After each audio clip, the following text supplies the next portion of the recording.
All right, so let me start the lecture today. So let me start the lecture by introducing something important and very essential. Okay, and what is that? Okay, so the first thing which I want to discuss is there is something really beautiful in C++. It's called alias. C++ में इसको कुछ और कहते हैं, but let me tell you what is alias. Alias क्या होता है अंग्रेजी में, इसका मतलब क्या होता है?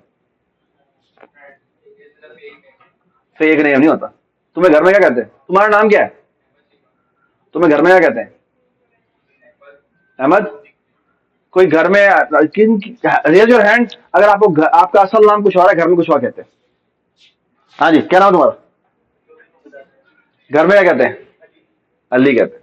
तुम्हें नहीं बता सकता? अच्छा. हाँ भाई, तुम्हें क्या कहते हैं? नहीं बताना, मशहूर है क्या? हाँ जी. सना.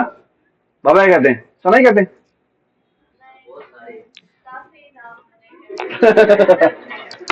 ऐसी कोई बात नहीं है भाई. ठीक है, मैं आपको अपने बता देता हूँ. मुझे मेरे बहुत सारे नाम रखे गए.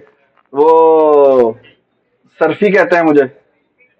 ठीक है, सरफी भी कहते हैं. घर में कभी वो लम्स में मुझे मशहूर था, मैं सैफी कहते थे. सैफी भाई. अच्छा, उसके बाद फास्ट में जब था तो मुझे 10x कहते थे. ठीक है, और पता नहीं क्यों पढ़ा था नाम, मुझे अभी याद नहीं. आई थिंक हाँ, मुझे याद पड़ता है कि कोई कैलकुलस का हमें एक सवाल मिले हुए थे, कोई 5-6 सवाल थे, उन सब का आंसर 10x था. तो जिसने सबसे पहले किया उसने बताना था, तो मैंने सबसे पहले सारे सवाल कर लिए. तो मैंने कहा 10x 10x 10x, तो यहाँ से मेरा नाम पड़ गया. बट खैर ये था. और एक और भी नाम था मेरा, टीकू. ठीक है.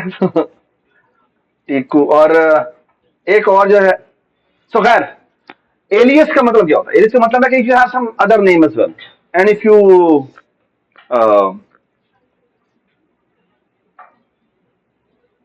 यार एक बड़ी मजेदार मुझे टॉम हैंक्स की, हाँ भूल गया, वो जो चड्डा सिंह उसकी वो बनी हुई है.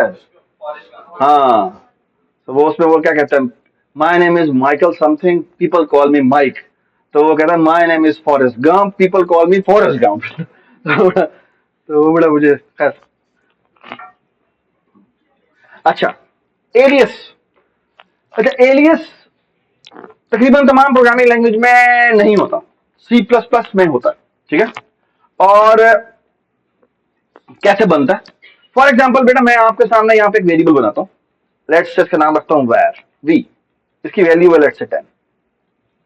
ठीक है, होता क्या है कि रैम में एक जगह बनती है, उसका नाम होता है v. ठीक है, और इसका कोई एड्रेस भी असाइन होता है. मैं 0x100 कह रहा हूं, इसलिए कह रहा हूं कि this is actually A hexadecimal address, and I hope every one of you know what is hexadecimal address.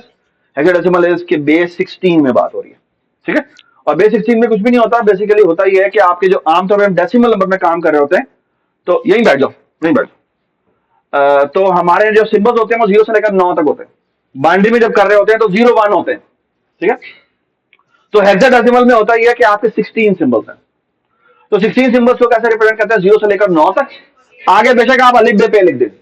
अब अलिफ बे पे तो नहीं लिख सकते. जिन्होंने इंट्रोड्यूस किया उन्होंने इसका नाम रखा क्या? ABCDEF. ठीक है, सो F मीन 15. ठीक है, तो ये आपको एड्रेस मिलता है जो रैम में, वो यूजुअली हेक्साडेसिमल एड्रेस होता है. ठीक है. अच्छा, अब एक और बात सुने. जब मैं कहता हूं यहां पे लेट्स से, यहां पे एक और नंबर बनाता हूं, तो let's me call this number A, और इसको मैं इक्वल टू V कर देता हूं. ठीक है, व्हाट हैपेंस इज कि एक और मेमोरी ब्लॉक बनता है, और उसका नाम होता है क्या? A. ठीक है, इसका अपना कोई एड्रेस होगा, लेट्स से 0x104. मैंने 104 क्यों कहा है? Because every integer of 4 byte है ना. तो V भी 4 बाइट का है, और उसके बाद 4 एड्रेस के बाद जाके A बनेगा. ये बात समझ में आई? ठीक है जी. इसके अंदर क्या वैल्यू पड़ी हुई है? 10 वैल्यू पड़ी हुई है. इसके अंदर क्या वैल्यू पड़ी है? ये भी 10 वैल्यू पड़ी हुई है. अच्छा, आप मजे की बात, अगर मैं कर दूं for example plus plus A, तो क्या होगा? ये जो A है ये कितना हो जाएगा? ये 11 रहेगा। क्या v पे कोई असर होगा? नहीं होगा। ये बात समझ? जो इसकी अटैचमेंट होनी थी एक दफा हो गई, उसके बाद असाइनमेंट होने के बाद a का v से कोई ताल्लुक नहीं। अगर मैं a को तब्दील करूंगा तो v में कोई तब्दीली नहीं आएगी, और अगर मैं v को तब्दील करूंगा तो a में कोई तब्दीली नहीं आएगी। I hope everybody understand this. Does it make sense? ठीक है। अच्छा, C++ में आप चाहें तो एलियस बना सकते हैं। तो फॉर एग्जांपल, अगर can anybody want to volunteer, जिसका नाम मैं जो भी घर में बोलते हैं, हाँ जी क्या बोलते हैं खाली? हाँ, फातिम। अगर आपको घर में कहें फातिम दरवाजा बंद कर दो, या फातिमा दरवाजा बंद कर दो, तो तुम क्या दो अलग अलग खवातीन जाएंगी? सेम जाएंगी, right?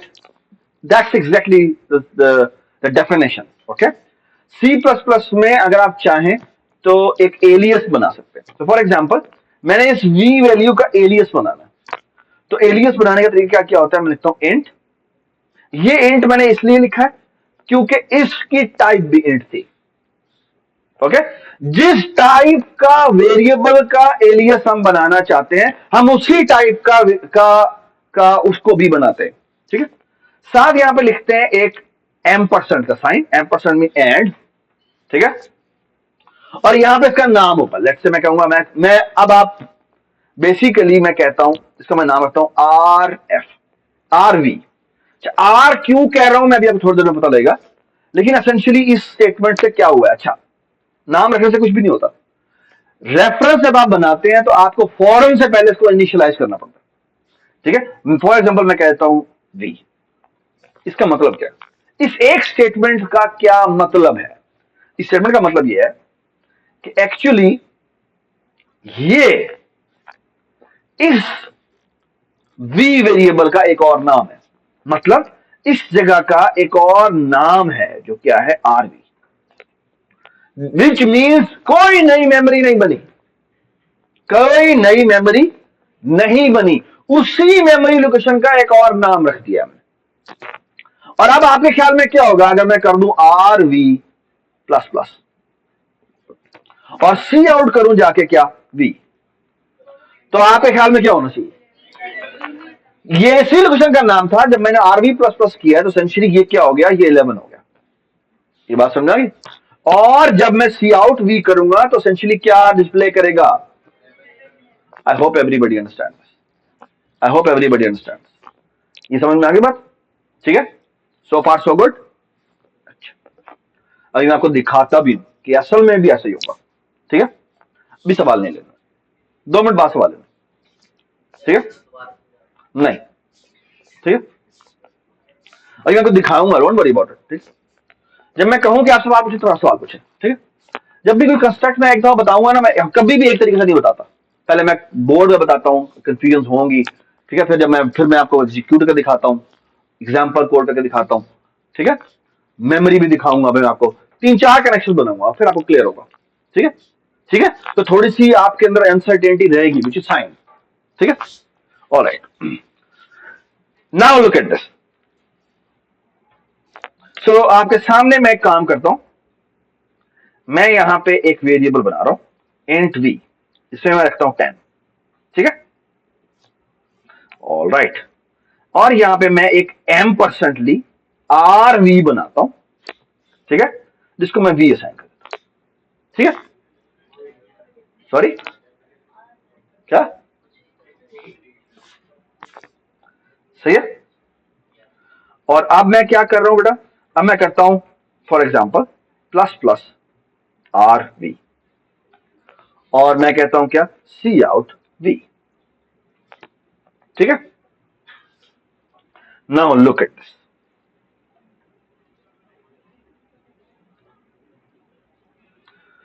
Can you see that? क्या क्या नजर आ रहा है? 11 नजर आ रहा है। ठीक है। तो मैं फॉन्ट बदल देता हूं क्योंकि अब वो फॉन्ट हम एनिमेशन से बाहर आ गए। ठीक है। बल्कि ऐसा करते हैं, फॉन्ट चेंज ही कर देते हैं। क्या था? कंसोलास।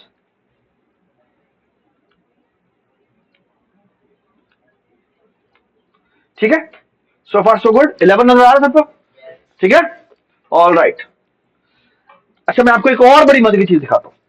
C++ में एक और इंस्ट्रक्शन होती है, वो होती है फॉर एग्जाम्पल सी आउट तो हमें पता है सी आउट क्या इंस्ट्रक्शन होती है। अगर हम किसी भी एट लगा के वेरिएबल का नाम लिख देना, एट लगा के किसी वेरिएबल का नाम लिख दे, तो एक्चुअली ये उसका मेमोरी एड्रेस बताता है। ये बात सुन रहे हैं? यानी एट लगा के आप किसी भी वेरिएबल का नाम लिख दें तो वो एक्चुअली उसका क्या बताता है, उसका एड्रेस बताता है। So for example look at this, और बाय द वे ये इसको इससे कंफ्यूज मत कीजिएगा, यहां पर भी मैंने इंट m% लगाया है, बट यहां पर इसका मतलब क्या है, इसका मतलब है आपने एक एलियस बनाया, ठीक है, ऑलराइट। जब आप टाइप के साथ m% लिखते हैं तो इसका मतलब है ये क्या बन रहा है, ये एक एलियस बन रहा है, ठीक है।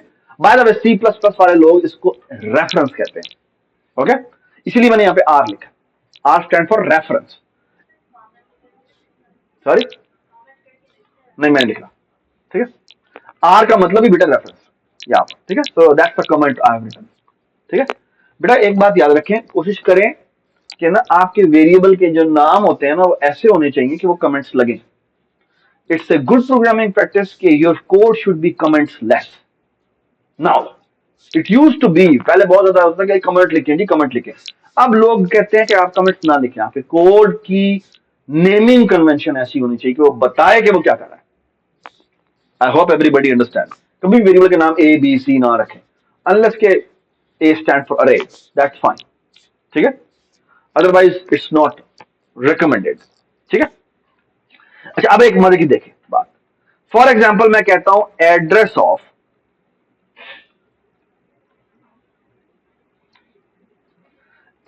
ऑफ बी, और यहां मैं कर देता हूं एड्रेस ऑफ बी, ठीक है, और सिमिलरली मैं कहता हूं क्या, एड्रेस ऑफ क्या बेटा, आरबी। अगर दोनों सेम जगहों के नाम हैं तो क्या होना चाहिए, हाँ जी बताएं क्या होना चाहिए, दोनों का एड्रेस क्या आना चाहिए बेटा, सेम आना चाहिए। I hope everybody understand this, है ना, and let me show you,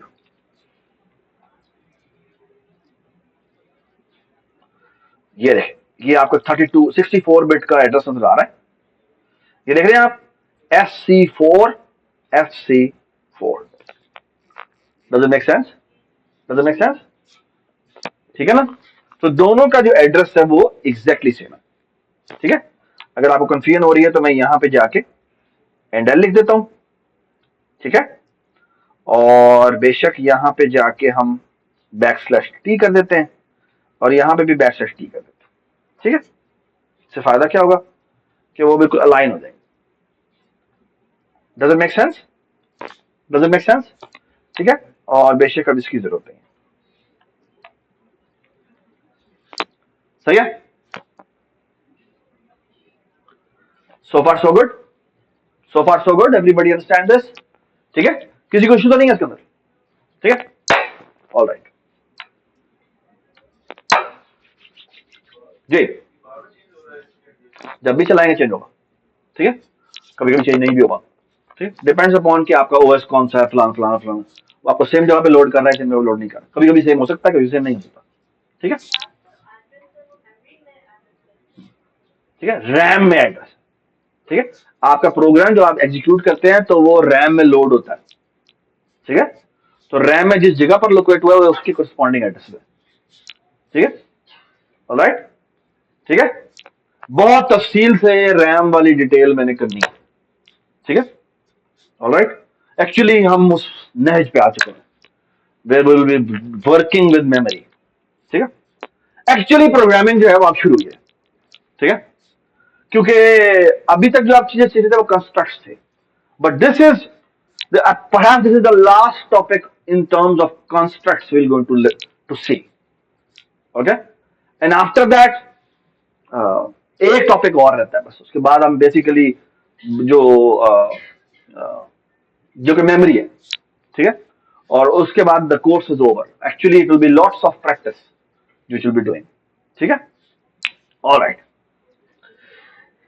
अच्छा अब मैं आपके सामने एक बड़ी खूबसूरत एप्लीकेशन रखता हूं इसकी, किसकी, रेफरेंसेस की, ठीक है, ऑलराइट। अच्छा मेरी बात सुने, लेट्स से मैं ना एक फंक्शन लिखना चाहता हूं, ठीक है, अभी तक हमने जितने भी फंक्शंस लिखे थे उनसे हम कितनी वैल्यूज रिटर्न करवा सकते हैं? एक ही, है ना, एक से ज्यादा वैल्यूज रिटर्न नहीं करवा सकते, ठीक है ना? I hope everybody remember that. ठीक, व्हाट इफ कि मेरी रिक्वायरमेंट ये है कि मैंने दो वैल्यूज रिटर्न करवानी, है ना, मेरी रिक्वायरमेंट ये है कि मैंने दो वैल्यूज रिटर्न करवानी, ठीक है, look what I will going to do, ठीक है। सो मैं एक फंक्शन बनाता हूं, इसका नाम रखता हूं वॉइड। वॉइड का मतलब क्या होता है? इट रिटर्न्स नथिंग, है ना। सर रिटर्न का यहां पर मतलब रिटर्न इंस्ट्रक्शन नहीं है, रिटर्न का मतलब है कि लॉजिकली उसको दो वैल्यूज वापस करनी चाहिए, ठीक है। अब देखना मैं उसको लॉजिकली कैसे वापस करवाता हूं, ठीक है। कैसे? मैं एक फंक्शन बनाता हूं, इसका नाम होता है डिवाइड, ठीक है। अब इसको दो नंबर पास होते हैं, इंट बी, ठीक है, और मैं इससे चाहता ये हूं कि दो चीजें रिटर्न करें, क्या? कोशेंट और रिमाइंडर, ये दोनों चीजें रिटर्न करवानी, ठीक है। Look what I will going to do, I will going to pass an argument by reference and I will going to say को stand for and int m percent, इसका नाम क्या है? Rem. Rem stand for remainder and look at I will going to do, I will going to say co is equal to a divided by b and rem is equal to a mod b. Aha. Okay. And now look at this. Let me write my first program जो दो numbers input करवाता है, नहीं इससे सीआउट करवा रहे क्योंकि इसका काम रिटर्न करवाना है, ठीक है। हो सकता है मैंने उसकी क्वोशंट और रिमाइंडर के ऊपर बेस करते हुए कोई काम करना हो, ठीक है। इसका काम सीआउट करवाना नहीं है, इसका काम है कुछ रिटर्न करवाना, ठीक है। Alright, look at this. मैं यहां पे बेटा दो वेरिएबल बनाता हूं, इसका मतलब ए जिसमें रखा हुआ है क्या? लेट्स से मैं कहता हूं 100 और यहां बी रख देता हूं और बी में रख देता हूं फॉर एग्जांपल 75, ठीक है। बल्कि ऐसा करते हैं 75 नहीं करते 40 कर देते हैं, ठीक है। और यहां पे मैं दो वेरिएबल और बनाता हूं, इसका मतलब क्यू और क्या? आर। आर को Q stand for quotient and R stand for remainder, okay. And now look at this, what I will going to do is return 0. I will call divide और divide में a b भेज देंगे और q की जगह q और r की जगह r भेज देंगे, ठीक है।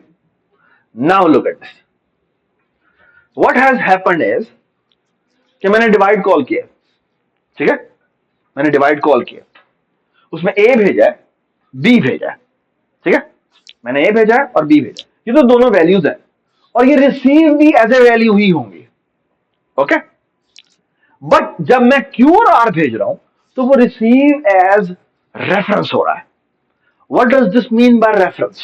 रेफरेंस का मतलब यह है, रेफरेंस का मतलब यह है कि एसेंशियली जो मेन से मैंने वेरिएबल भेजे होंगे वो वेरिएबल ही यहां पर रिसीव हुए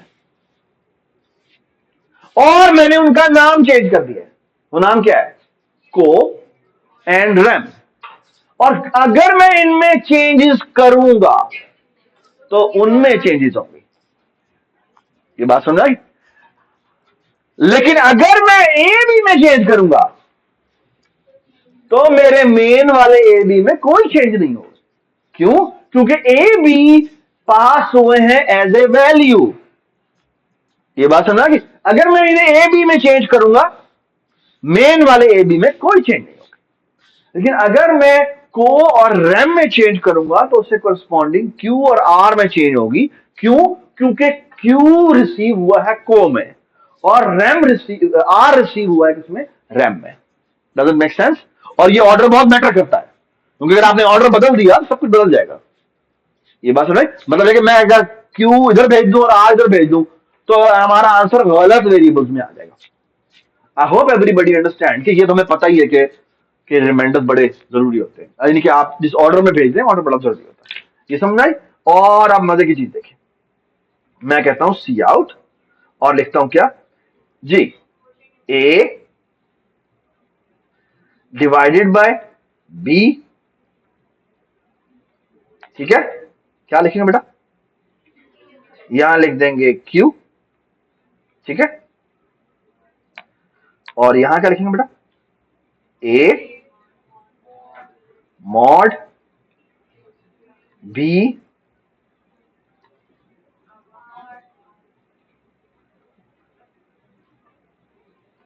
R, ठीक है, डज इट मेक सेंस, ठीक है। और इसको हम चलाते हैं, बल्कि ऐसा करते हैं, यहां पे देखते हैं, and let me execute the code step by step, ठीक है, and please look at this carefully. ये देखिए, ए कितना है बेटा 100, बी कितना है, क्यू और आर दोनों में क्या वैल्यू पड़ी हुई है, गार्बेज, गार्बेज पड़ी हुई है, ठीक है। अच्छा मैं आपको एक चीज दिखाता हूं, मैं यहां पे जाता हूं वॉचेस में, ये वॉच नजर आ रही है ना बेटा आपको, ठीक है, ये वॉच नजर आ रही थी, ठीक है, इसमें जाके मैं खुद भी देख लेता हूं क्या एड्रेस ऑफ क्यू कितना है, और यहां पर हूं एड्रेस ऑफ कितने बेटा आर कितना, ठीक है। अच्छा आपको नजर आ रहा है बेटा एड्रेस क्या है, ये थोड़ा याद काफी नोट कर लें, ठीक है, या वैसे याद कर लें, मैं आखिरी 3 लेटर नोट कर लेता हूं, ये कितना बेटा B74, ये है क्यू, और आर कितना बेटा B94, ठीक है। और आपको दरमियान में काफी बड़ा गैप नजर आ रहा होगा, है ना, क्यों नजर आ रहा है, think about it, go home, go to ChatGPT, ask के ये कंटिगुअस क्यों नहीं है, ठीक है, हालांकि दोनों वेरिएबल स्टैक पे बने हैं, है ना, ठीक है, लेकिन ये कंटिगुअस क्यों नहीं, हालांकि मैंने कहा था ना कि एक 4 बाइट के बाद बना होना चाहिए, लेकिन ये 4 बाइट के बाद ही ज्यादा बाइट के बाद बन रहा है, क्यों बन रहा है, ठीक है। Go home and discuss with chat GPT कि ये किस ऑर्डर में वेरिएबल्स डिक्लेयर होते हैं, ठीक है, चले खैर, बट आई एम सेइंग कि दोनों की मेमोरी अलग अलग है, एक का बेटा क्या है B74 और एक का B94, Q is B74 and R is, मैं इधर आपके सामने लिख भी देता हूं जी, Q कितना था बेटा B74 और R कितना था बेटा B94, ठीक है। और अभी मैं आपके सामने एक मजे की चीज करता हूं, इधर मैं जाता हूं F11, फंक्शन में आए, फंक्शन में अगर आप देखें तो अगेन अब मैं लोकल्स में दोबारा वापस जाता हूं, ए में 100 आया है, ए में 100 आया, ठीक है, बी में क्या आया 40 आया, अच्छा ये गलती हो गई, हमें एसेंशियली एक काम करना चाहिए था, यहां पे जाके ना एड्रेस ऑफ ए भी डालना चाहिए था और एड्रेस ऑफ बी भी डालना चाहिए। अच्छा बाय द वे, ये जो आपको ए बी दिखा रहा है, ये देखा है B10 और ये कितना बेटा B18 है, ठीक है। अच्छा आप एक और बड़ी जबरदस्त चीज देखें, ये नजर आ रहा है कुछ यहां पे, ये ना आपका कहते हैं कॉल स्टैक, क्या कहते हैं, ये देखिए इस वक्त ये इस फंक्शन के अंदर गया हुआ है, कौन से वाले फंक्शन में गया हुआ है, डिवाइड वाले के अंदर, ठीक है, और जो नीचे वाला है वो मेन वाला है, ठीक है।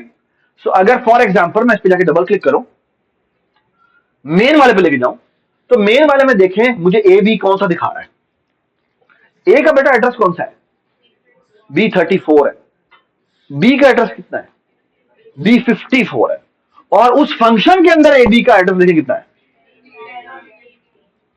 ये देखिए क्या था B10 और B1, मतलब ए बी की अलग मेमोरी बनी है, क्यों, क्योंकि ए बी यहां के लोकल वेरिएबल है।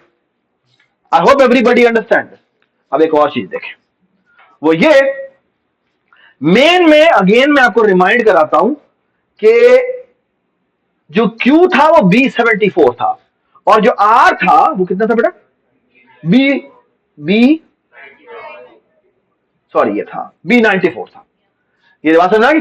अब देखना है करते, अब हम दोबारा जाते हैं फंक्शन के अंदर, यहां आके मैं आपके सामने एड्रेस ऑफ Q डालता हूं और एड्रेस ऑफ क्या डालता हूं रैम डालता हूं, ठीक है, सेम एड्रेस, जो क्वोशंट है जो को है वो B74 है और जो रिमाइंडर है वो B94 है, doesn't make sense. A B की मेमोरी अलग थी क्योंकि वो बाय वैल्यू पास हो रहा था और वो दोनों क्या पास होते हैं बाय रेफरेंस पास होते हैं, उनकी मेमोरी क्या है सेम है, ठीक है। और अब जब मैं इनमें चेंज करूंगा तो देखें यहां पर वो मुझे दिखा रहा है, लोकल में जाकर दिखाता हूं मैं आपको, ये देखें 2 और 20 हो गई है ना, और मैं अब आपको दोबारा कॉल स्टैक पे जाके डबल क्लिक करता हूं, ये देखें क्या हो चुका हुआ, क्यू और आर दोनों की वैल्यू क्या हो चुकी है, चेंज हो चुकी है। Does it make sense? कितनी हो चुकी है, 2 and 20 हो चुकी है, और यही वैल्यू होनी चाहिए थी। Does it make sense? यानी मेन वाला वेरिएबल जो है वो बदल चुका हुआ है। I hope everybody understand. समझ में आ गई बात? यानी जो कॉल बाय वैल्यू पास होते हैं, यानी जो एज ए वैल्यू आर्गुमेंट में पास होते हैं, उनमें अगर आप चेंजेस करेंगे तो मेन वाले पे कोई फर्क नहीं पड़ेगा। लेकिन जो बाय रेफरेंस पास होते हैं, उनमें जो आप चेंजेस करेंगे तो क्या होगा, वो चेंजेस आपको यहां पे दिखेगी। Does it make sense? Does it make sense? Very good. और आप देखना, हम वहां से आके वापस यहां पे आके डिस्प्ले करवाते हैं, and you can see that कि ये आंसर आया हुआ। Does it make sense? ठीक है, so far so good, everybody understand? ठीक है, good.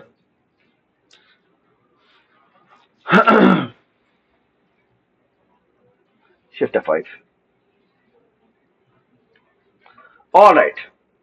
Just as a reminder, I am telling you कि हमने आज एक नई चीज की है, हम रेफरेंस कहते हैं। क्या कहते हैं? और रेफरेंस की मजेदार बात यह है, रेफरेंस इज नथिंग बट कि आप क्या करते हैं, मैंने आपको पहले वाली एग्जांपल दिखा देता हूं। सो रेफरेंस क्या होता है? रेफरेंस ये होता है कि आप जब रेफरेंस को डिक्लेयर करने का तरीका क्या होता है कि जिस तरह से आप इंट वी बनाते हैं, तो आप टाइप लिखते हैं और वेरिएबल का नाम लिखते हैं।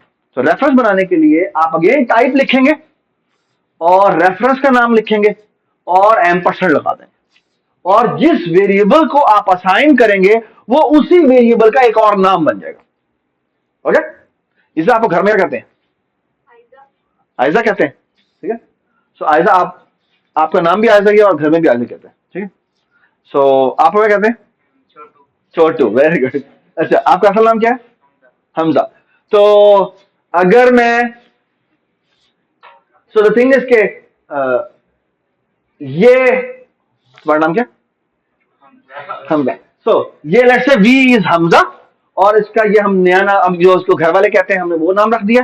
ठीक है, अब अगर हम छोटू को कुछ कहेंगे तो इस चीज का मतलब है हम हमजा कुछ कह रहे हैं। ठीक है, मतलब ये कि अगर मैं आर वी में इंक्रीमेंट करूंगा तो वो एसेंशियली क्या होगा, वो हमें रिफ्लेक्ट होगी किसके अंदर, वी में रिफ्लेक्ट होगी। ठीक है, ऑल राइट। आपके सामने मैं एक और बड़ी मजे की एग्जांपल, और वो ये है, एंड टेल मी के ये divide,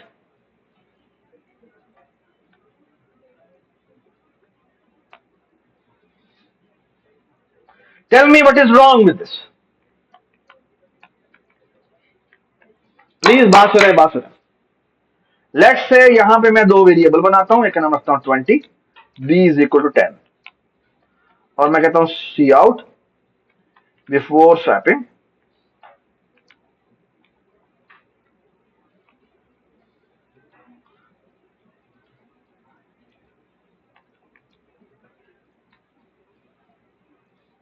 p is equal to b।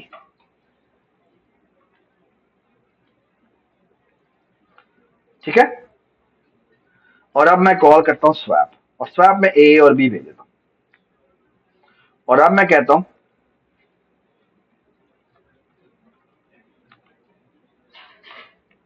After swapping and this, और ऑफ कोर्स अभी ये मुझे एरर दे रहा है क्योंकि मैंने ये फंक्शन नहीं लिखा। मैं यहां लिखता हूं इंटीजर a, इंटीजर b, बेशक इसका नाम हम चेंज कर देते हैं, रेफरेंस ऑफ ए कर देते हैं और रेफरेंस ऑफ बी कर देते हैं।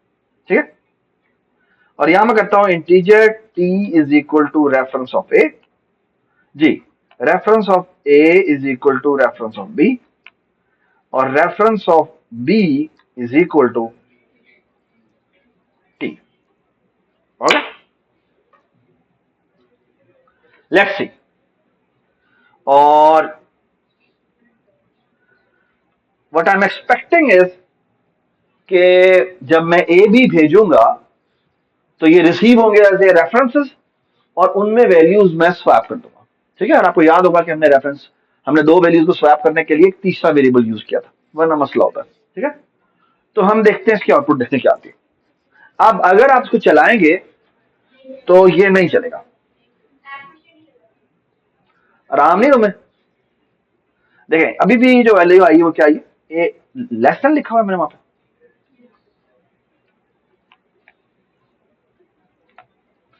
अभी भी आप देखें तो जो वैल्यूज आएगी वो क्या आई है बेटा, वो सेम आई है। ठीक है, क्यों सेम आई है, क्योंकि जो मैंने रिसीव किया है वो उसको एज ए रेफरेंस नहीं किया।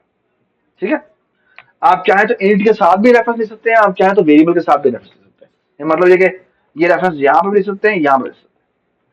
ठीक है, ऑलराइट, और अब आप चलाएंगे तो आपको दोनों की वैल्यूज स्वैप हुई नजर आएंगी। Does it make sense? ठीक है, और ये कितना फॉन्ट हो जाता है इसका।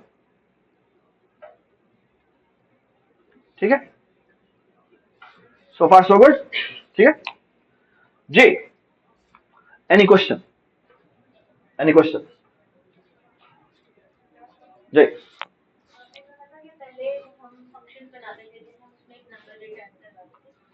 यहां तो हम कुछ रिटर्न नहीं करवा रहे,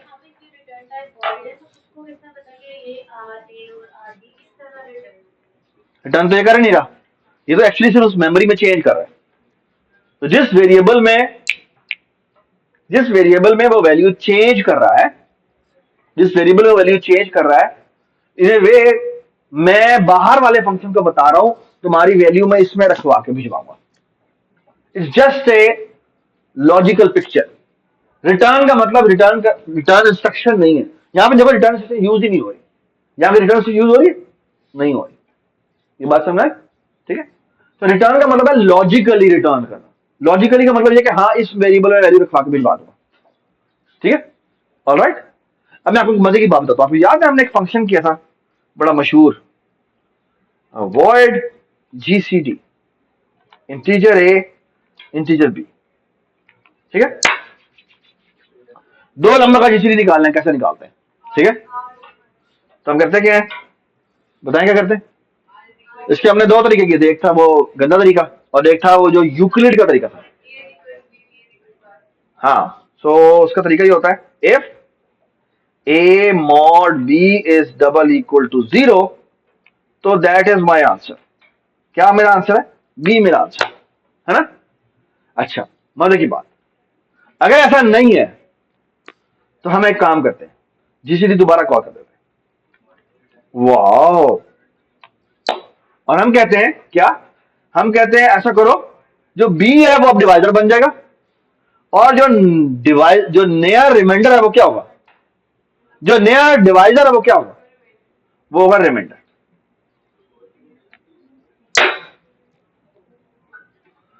ये क्यों कह रहा है भाई?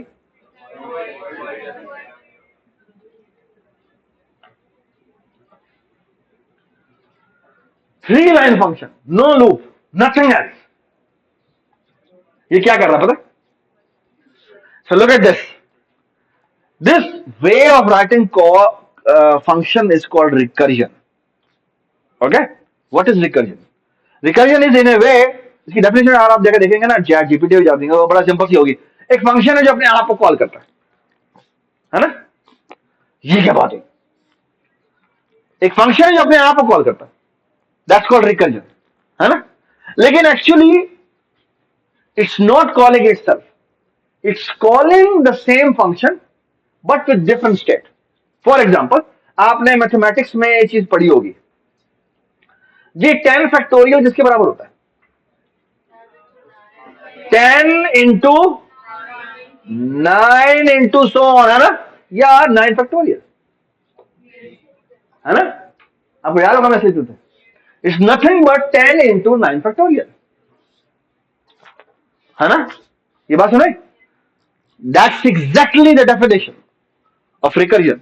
ठीक है, लेकिन इसमें एक छोटी सी मिस्टेक है, और मिस्टेक ये है, you have to define the stopping criteria, and that stopping criteria is कि अगर ये जो भी मेरा n है जिसका मैं फैक्टोरियल निकाल रहा हूं, so that is equal to क्या, n multiply by n-1 factorial, है ना।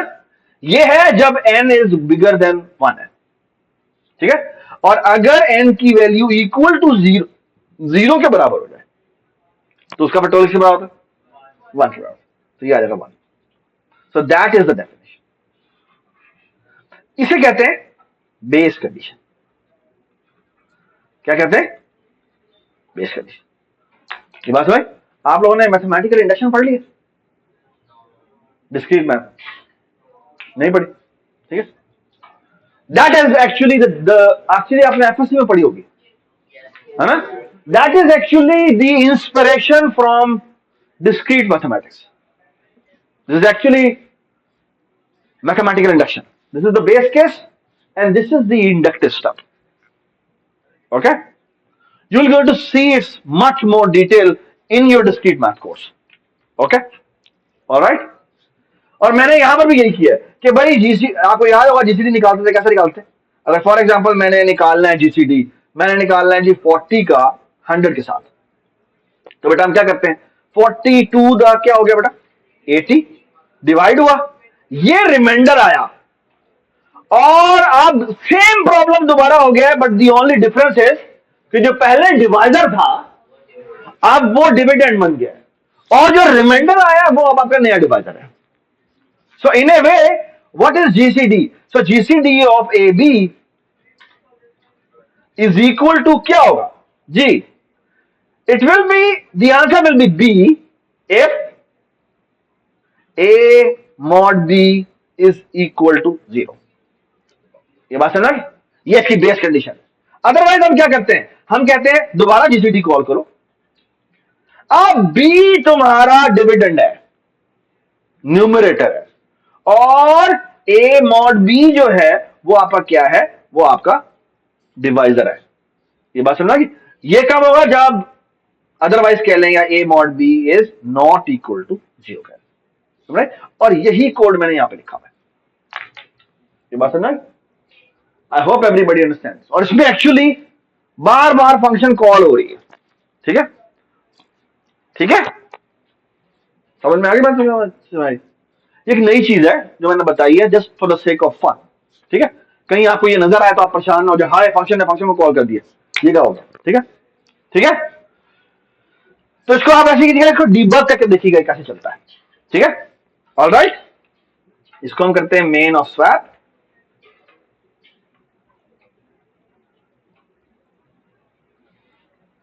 इसको हम यूज करके दिखा देते हैं, इंट मेन, ठीक है, return 0। So cout, for example मैं कहता हूं जीसीडी ऑफ 100 और किसका निकालते हैं बेटा, 40 का निकालते हैं, ठीक है। बल्कि ऐसा करते हैं, उल्टा कर देते हैं, 40 और 100 कर देते हैं।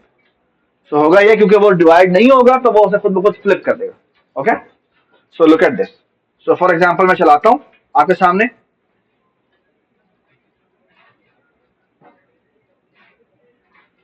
जी ये मैं इसके अंदर गया F11, ये क्या बकवास, लुक एट दिस, इसके अंदर आ गया बेटा, ए में क्या आया, ए में आया 40 और बी में क्या आया बेटा 100, ठीक है बेटा। चलाओ F10 प्रेस करो, एक बार बेटा ऑल टैब करना, ऑल टैब, ऑल टैब करो, नहीं ऑल टैब उस पे ये उस पे ना, वो जो, हाँ recording, hello hello hello hello, ठीक है गुड। देखें, सो ए की वैल्यू बेटा 40 है, बी की वैल्यू कितनी है 100।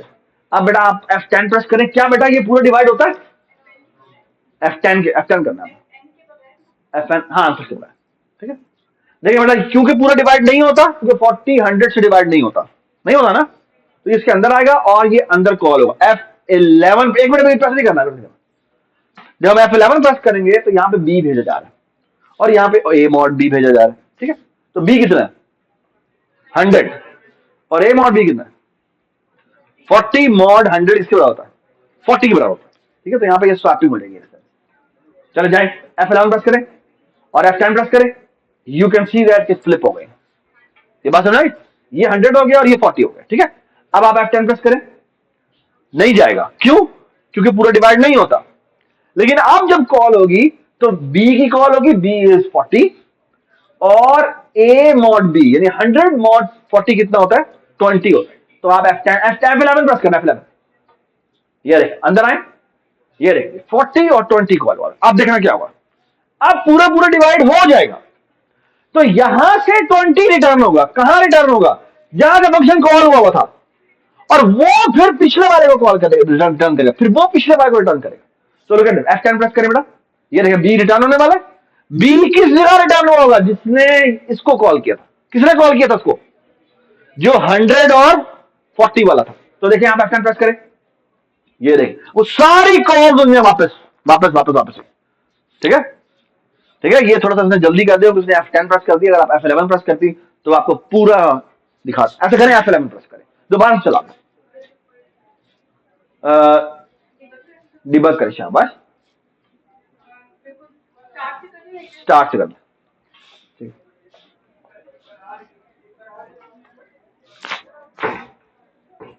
F11 और आपने F11 ही करते जाना, ठीक है। तो थोड़ा सा ऑल्ट अप प्रेस करो, alt up arrow, alt up arrow एकदम, कंट्रोलर था, सॉरी।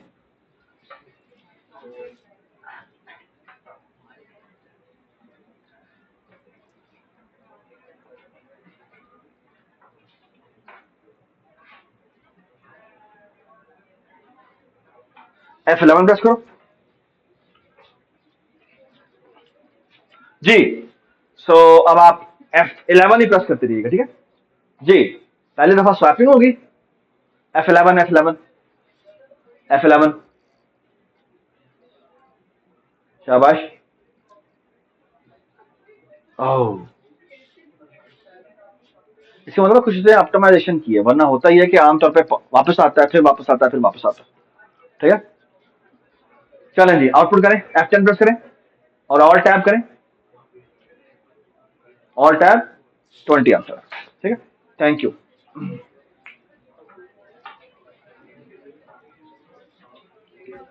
ये देखें एक और मजे की चीज देखते हैं। अगर फॉर एग्जांपल मैंने कहना हो कि मैंने फैक्टोरियल फंक्शन लिखना है और उसमें n पास हो रहा है जी, क्या डेफिनेशन है फैक्टोरियल की? So return n into factorial of क्या? n-1, okay. But you have to put a base condition, and base condition will come in the beginning, क्योंकि अगर आपने बिगिनिंग में ना लगाई ना तो वो इन्फिनिट लूप में फंस जाएगा, वो इन्फिनिट फंक्शन कॉलिंग में कन्वर्ट हो जाएगा, ठीक है। So if n is double equal to 0 तो क्या रिटर्न करते बेटा? क्या करते? 1, ठीक है। अब मैं आपके सामने ये देखें एक काम करता हूं, let's say, so look at this, cout, और मैं कहता हूं फैक्ट कॉल करो किसका? 5 का, ठीक है, ठीक है। सो मैं कह रहा हूं लेट्स से 5 फैक्टोरियल डिस्प्ले करो, ठीक है। बेटा कितना होता है 5 फैक्टोरियल? 120, ठीक है। अब देखती रहिए क्या होता है। मैं यहां पे जाके चलाता हूं,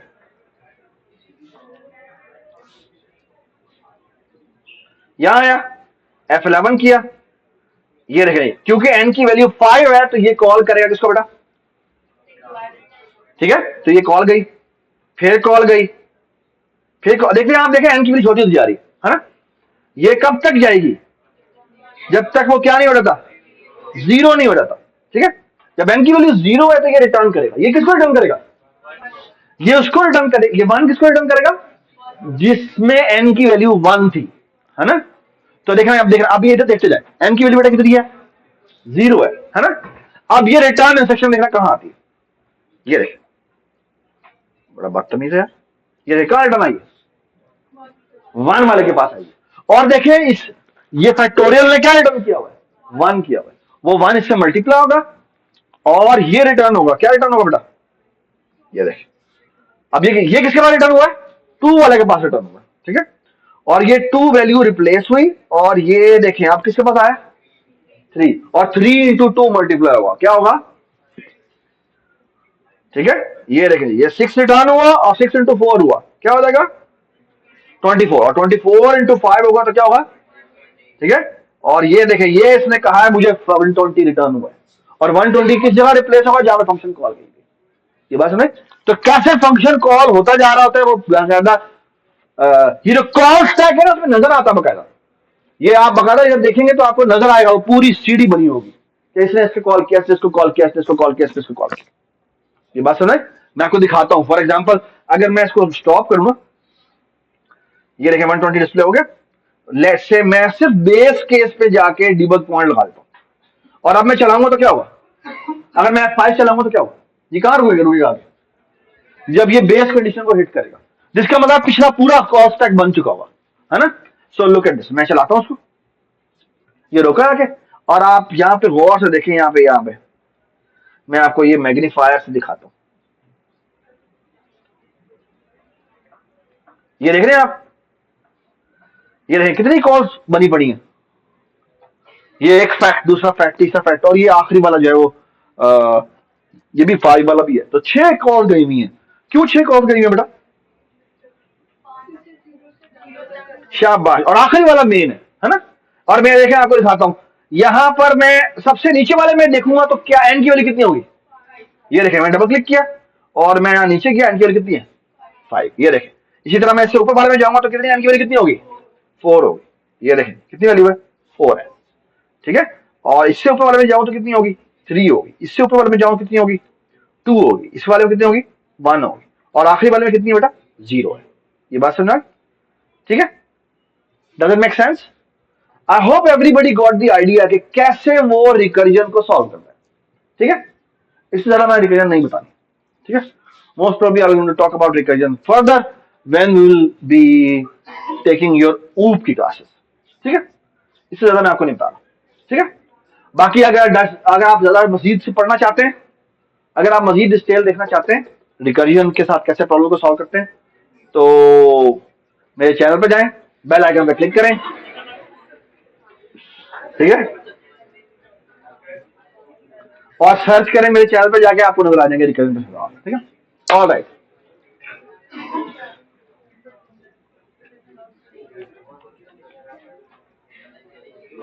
ऑल राइट, मजे की चीज वो ये कि मैं फॉर एग्जांपल एक इंट मेन और बना रहा हूं, और बेटा ये ना प्लीज बात सुने, ये देखें एक फंक्शन बनाता हूं, इसका नाम था रिड्यूस फ्रैक्शन। इसे क्या पास होता है, इसे न्यूमरेटर पास होता है और एक डिनोमिनेटर पास होता है, ठीक है। अच्छा आप देखें, लेट्स से एक न्यूमरेटर में ए लिखता हूं जिसकी वैल्यू लिखता हूं लेट्स से 20, बी लिखता हूं जो कि लिखता हूं 35, ठीक है। और होना ये चाहिए सी आउट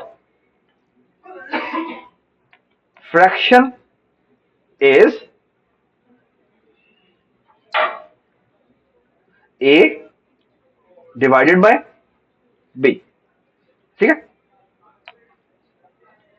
और फिर मैं करता हूं रिड्यूस फ्रैक्शन कॉल, और इसमें ए और बी भेज देता हूं, ठीक है। और मैं यहां चाहता ये हूं कि यहां पे मैं लिखूं रिड्यूस्ड फ्रैक्शन इज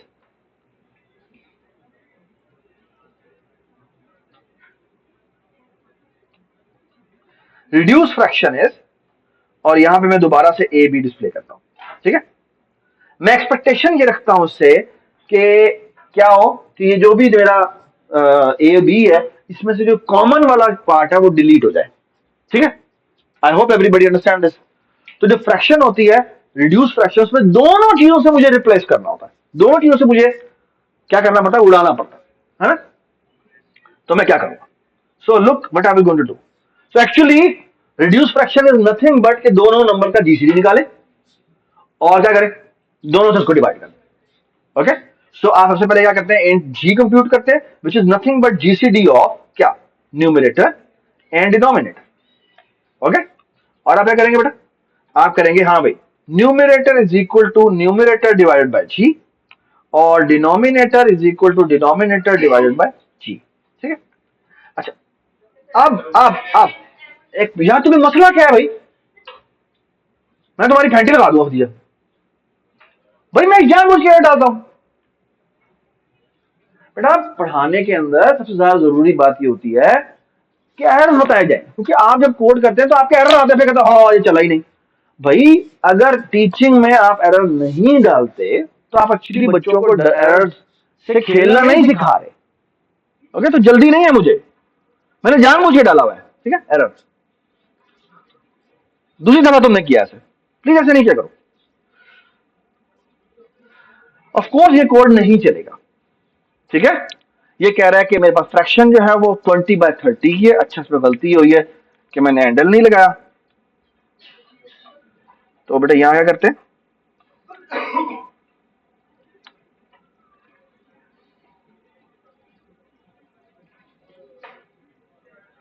ठीक है, 20/30 20/30 आ रहा है ना। क्या गलती है? गलती ये है कि यहां पे मैंने क्या नहीं लगाया, एम्परसेंड लगाया, ठीक है। अगर मैं यहां पे एम्परसेंड लगा दूंगा तो क्या हो जाएगा, अब जो न्यूमरेटर डिनोमिनेटर में चेंज होगी वो क्या होगी, वो मुझे रिफ्लेक्शन नजर आएगी इसके अंदर, ए और बी के अंदर। क्यों? क्योंकि जो न्यम और डेन है वो एक्चुअली क्या है, वो ए बी ही है। ओके, और अब मैं जब चेंज करूंगा तो क्या होगा, 4/7। Does it make sense? ठीक है, आई होप एवरीबडी अंडरस्टैंड। अब तुम्हारा कोई सवाल है तो बताओ। अब नहीं है ना, इसीलिए, ठीक है। अच्छा, ये छोटी सी चीज है जो सीखनी चाहिए कि जब भी कोई नया कॉन्सेप्ट बता रहे हो, या तो मैं अगले कॉन्सेप्ट पे जा रहा हूं, ठीक है। मैं आमतौर पर ये करता हूं, आप वैसे आपको पूछना चाहिए, ठीक है, कि क्या आप दोबारा रिवाइज करवाएंगे या आप अगले टॉपिक पे जाएंगे, ठीक है। सो अगर कोई बार, एक्चुअली जो एक अच्छा टीचर होता है ना, उसकी निशानी ये होती है कि वो एक्चुअली अच्छा टीचर, क्या हर टीचर को शायद ये करना चाहिए कि वो मल्टीपल कनेक्शन बनाए, एग्जाम्पल दे। एग्जाम्पल कुछ चीजें को जो है वो थ्योरेटिकली बताने से क्लियर नहीं होती, एग्जाम्पल दिखाकर ठीक होती है। फिर कोड में अगर आप कह रहे हैं तो कोड में दिखाकर चाहिए होती है।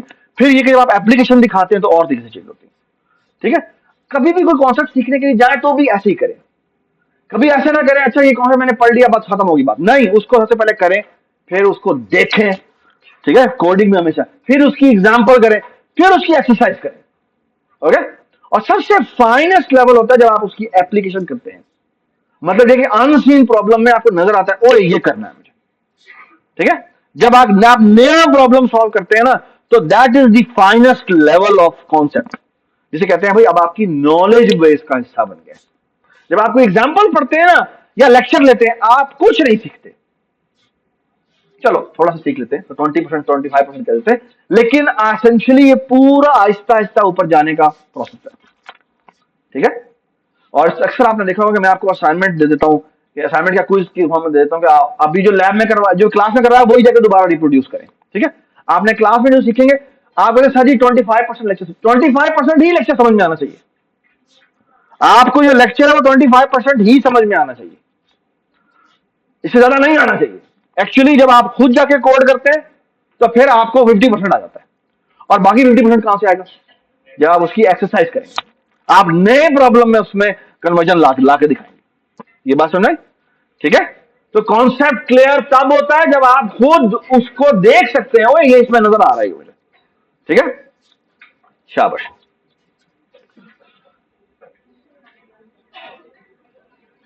ऑलराइट,